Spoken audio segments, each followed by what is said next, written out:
hablando de un tema que es nanopartículas y biomagnetismo.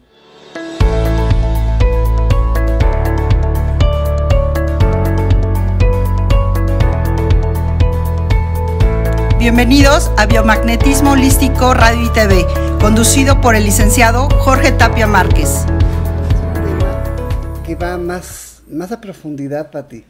Es un tema de profundidad porque una de las preguntas claves era de cómo funciona el biomagnetismo.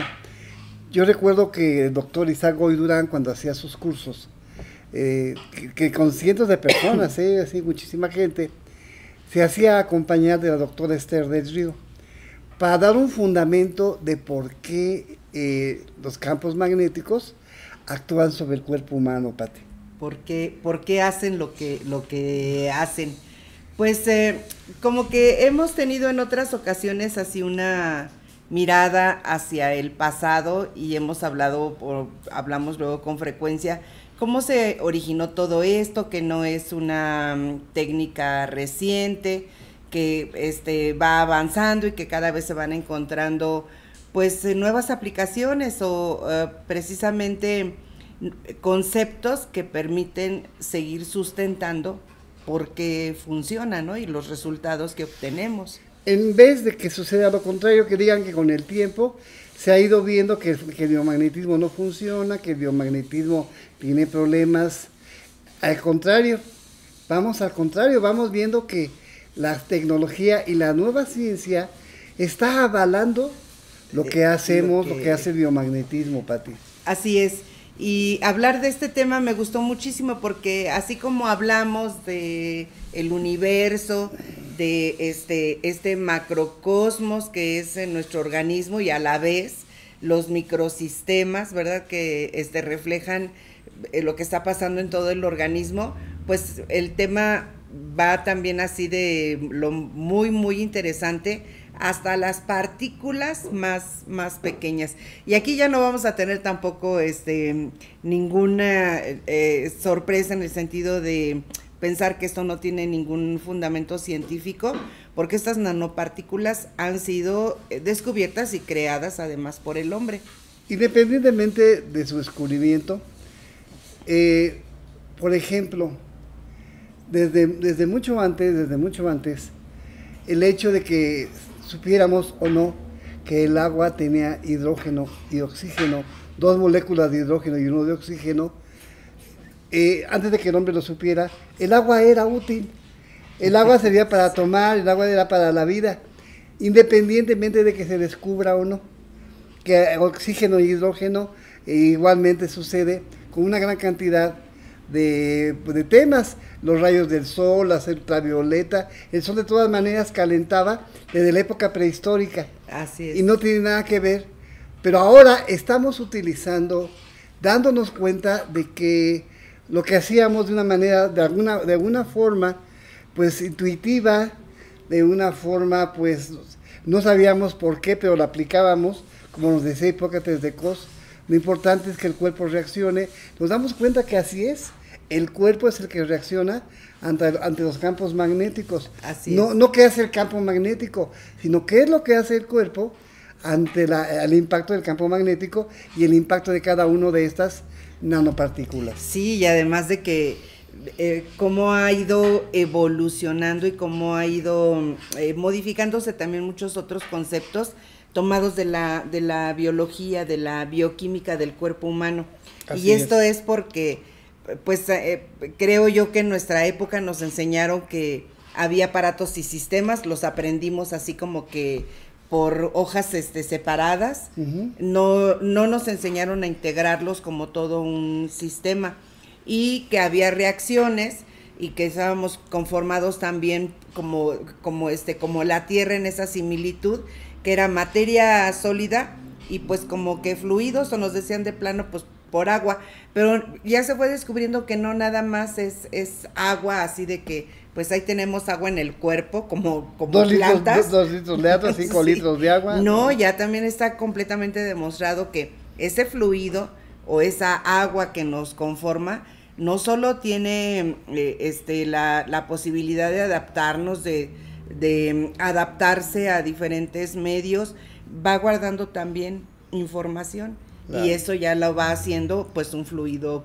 maravilloso. Que el agua tiene información. Sería un tema muy importante hablar sobre ese tipo de técnica, de entendimientos de moto. Ah, sí, pues. Del doctor. Y mira, es que todo lo que vamos aprendiendo y todo, cuando hablamos de imanes, pareciera que todo se va reuniendo precisamente para formar parte de un solo tema. Se va integrando. Sí, así es. Adelante, Pati. Pues las nanopartículas son partículas microscópicas con un tamaño entre 1 y 100 nanómetros. Para darnos una idea, es más pequeña que un grano de arena o uno de sal. Se dice que todavía llegan a ser un poco más pequeños que la cabeza de un alfiler. Por eso no son visibles al ojo humano, tienen que emplear pues un microscopio en particular para poderlos identificar. Dice, son consideradas un descubrimiento de la ciencia moderna, pero en realidad ya habían sido utilizadas por artesanos desde el siglo IX en Mesopotamia para generar un efecto resplandeciente en la cerámica. Hay que recordar que en esa zona se empezó a trabajar la fundición de la arena, se pulía y se empezó a desarrollar esa artesanía del vidrio. Uh-huh. Entonces, en ese trabajo artesanal, hacían colores y le ponían como brillos metálicos y se encontraban y parecía con el paso del tiempo que habían ocupado realmente oro o cobre para elaborarlos y se dieron cuenta de que no era una técnica que hacía que esa pieza brillara muchísimo. Entonces ese lustre era originado por una capa de nanopartículas creadas por los artesanos que mezclaban sales de cobre y de plata con óxidos y vinagre, ocre y arcilla en la superficie de la cerámica previamente acristalizada, y dice, el objeto era posteriormente puesto en un horno y calentado a más de 600 grados centígrados en una atmósfera reductora. Es decir, que se metía al horno y obviamente después se dejaba enfriar, y no nada más era la elaboración de vasijas, sino que también diseñaron esa especie como de mosaicos que los fueron poniendo así de colores y en diferentes sitios para crear diferentes imágenes. Efectos muy bonitos. Sí, y ese color que se ve, te digo, como amarillo, como ocre, que se pensaba que era hoja de oro, pues no, es una técnica. Esta técnica se originó en el mundo musulmán debido a que tenían prohibido usar oro en representaciones artísticas. La técnica demostró que los antiguos artesanos tenían un conocimiento empírico sofisticado de materiales y encontraron una forma de crear un efecto similar sin usar el oro real.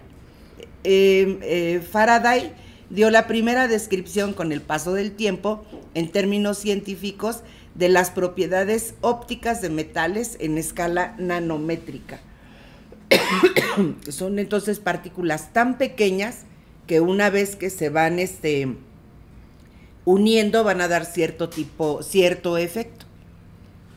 Son imperceptibles para la vista. Su nombre proviene de la palabra nano, que es un prefijo griego que significa enano y que en el campo de las nanociencias representa la 1.000.000.000ª parte de algo. Ah, caramba. Así, un nanómetro es la 1.000.000.000ª parte de un metro, lo que es igual a dividir 1 milímetro 1.000.000 de veces. ¡Qué impresión! Sí, qué impresión, porque hemos pensado, no sé, por ejemplo, así en hectáreas, en kilómetros, y pensamos de una manera global y grande, y esto es, ahora vámonos al revés. El ser humano en general piensa en grande. En grande. Pero cuando piensas en pequeño, dices tú, caramba, es un universo que no hemos contemplado. No, claro que no, y además esas cantidades, pues creo yo que no tenemos todavía no hay esa posibilidad real de que te la puedas siquiera imaginar. O sea, 1 milímetro dividido 1.000.000 de veces. 1.000.000 de veces. Híjole. Bueno. Se producen nanopartículas de diferentes materiales, como las que se encuentran en la ropa deportiva para evitar malos olores, en las cremas bloqueadoras de rayos UV para que no lastimen la piel, así como en la industria de la construcción, la automotriz. El uso de nanopartículas tiene gran potencial como vehículo para transportar fármacos que permiten que se localice mejor el sitio de acción donde se debe liberar el medicamento. Eso ya se fabrica, los laboratorios ya nos brindan comprimidos o pastillas que dice tienen nanopartículas. Son inteligentes de alguna manera. Sí, exactamente, lo que dicen es un medicamento inteligente. ¿Por qué es un medicamento inteligente? Porque estas nanopartículas se mueven, pasan por donde tengan que pasar, pero además como tienen esa capacidad de captar dónde está una deficiencia, el producto o ese medicamento se va a dirigir exactamente hacia donde se necesita en ese organismo.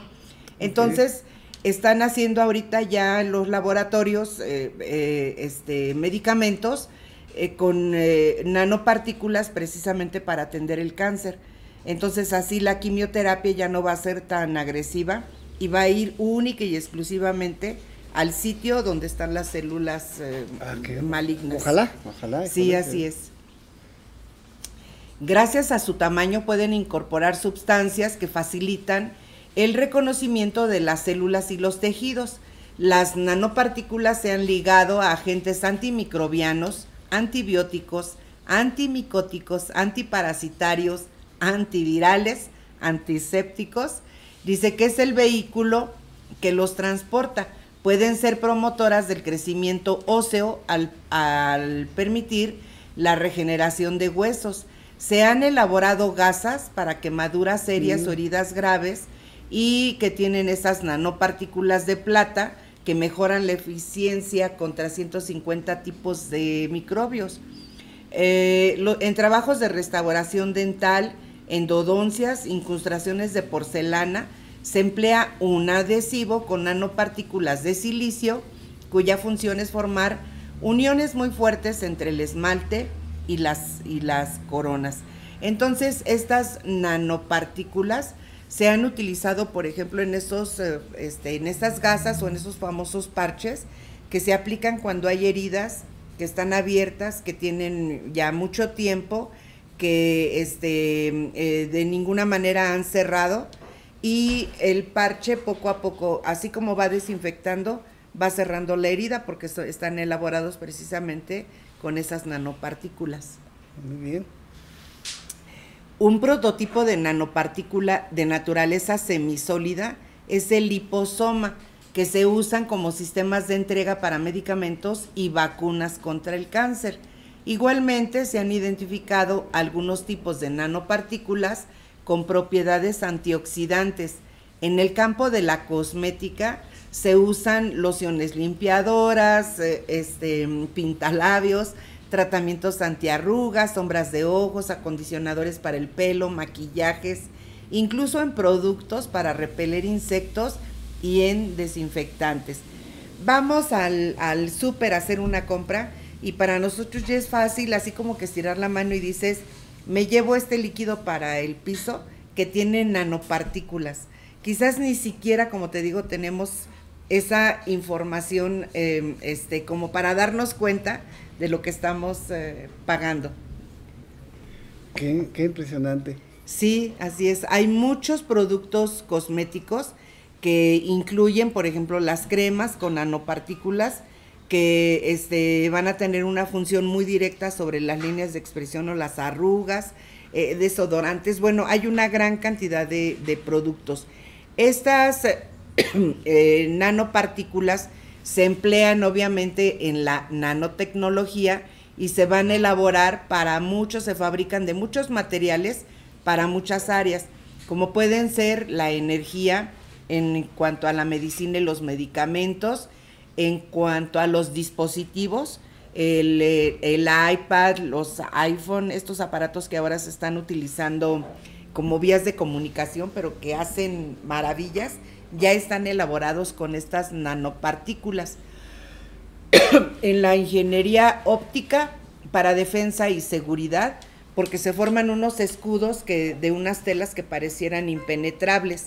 En la bioingeniería, ya vimos ahorita en los cosméticos, y para nanotejidos, como es la ropa deportiva, por ejemplo. Muy bien, pues muy interesante, Pati, muy impresionante. Estamos en nuestro canal Mundo Holístico, en nuestro programa Biomagnetismo para Todos, ahora con el tema de nanotecnología, nanopartículas. Así es. Que pues nos va a dar mucho trabajo, Pati, mucha tela de dónde cortar, porque tenemos nanopartículas naturales en el cuerpo. Además. Y esas nanopartículas son magnetitas. Así son es. magnetitas, las cuales reaccionan al campo magnético, que iremos viendo más adelante, pero prepárense porque viene algo muy interesante que nos puede cambiar la forma de poder ver las cosas. El biomagnetismo es una manera de trabajar los campos magnéticos, pero la nanopartícula lo sustenta. Lo sustenta, como decía la doctora Esther del Río. Vamos a una pequeña pausa, Pati. Así es. Y continuamos.